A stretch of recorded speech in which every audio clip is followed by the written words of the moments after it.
আর্জেন্টিনার পক্ষে রেফারিদের পক্ষপাতিত্বের অভিযোগ কমতি নেই। ফাইনালের আগে টাইটো স্পেনের কোচ কড়া ভাষায় সতর্ক করে দিলেন, বিশ্ব ফুটবলের মেগা ফাইনালের কাউন্টডাউন শুরু হয়ে গেছে। মাঠের চূড়ান্ত লড়াইয়ের আগে এখন তুঙ্গে ফুটবল প্রেমীদের উত্তেজনা। তবে মাঠের 90 মিনিটের ফুটবল লড়াই শুরুর আগে মাঠের বাইরে শুরু হয়ে গেছে তীব্র মনস্তাত্ত্বিক লড়াই। আর এই মনস্তাত্ত্বিক লড়াইয়ের কেন্দ্রবিন্দুতে চলে এসেছে ম্যাচ পরিচালনার দায়িত্বে থাকা রেফারি। আর্জেন্টিনার বিপক্ষে হাই ভোল্টেজ ফাইনাল ম্যাচের আগে রেফারিদের নিয়ে সরাসরি সতর্ক বার্তা দিয়েছেন স্পেনের প্রধান কোচ লুইস দা লা ফুয়েন্তে।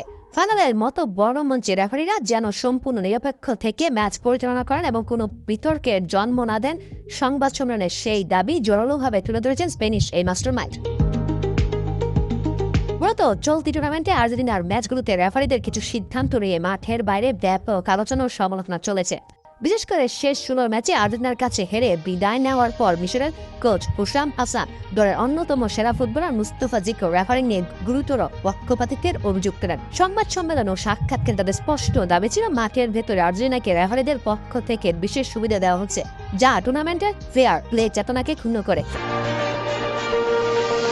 স্পেন কোচের মতে মাঠের লড়াইয়ে রেফারির বাঁশি বা কোনো গুরুত্বপূর্ণ সিদ্ধান্ত যেন কোনোভাবে একপেশে না হয়। ম্যাচের ভাগ্য কোনো বিতর্কিত সিদ্ধান্তের মাধ্যমে নয়, বরং কেবল মাঠের খেলোয়াড়দের যোগ্যতা ও পারফরমেন্সের উপর ভিত্তি করে নির্ধারিত হওয়া উচিত।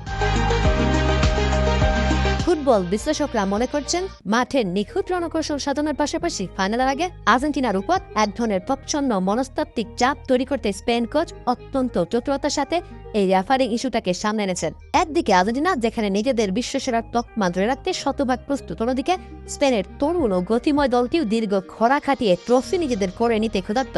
এখন বিশ্বজুড়ে কোটি ফুটবল ভক্তের নজর থাকবে মাঠের মহারণে রেফারিং কতটা নিখুঁত, নিরপেক্ষ ও বিতর্কহীন থাকে তার উপর।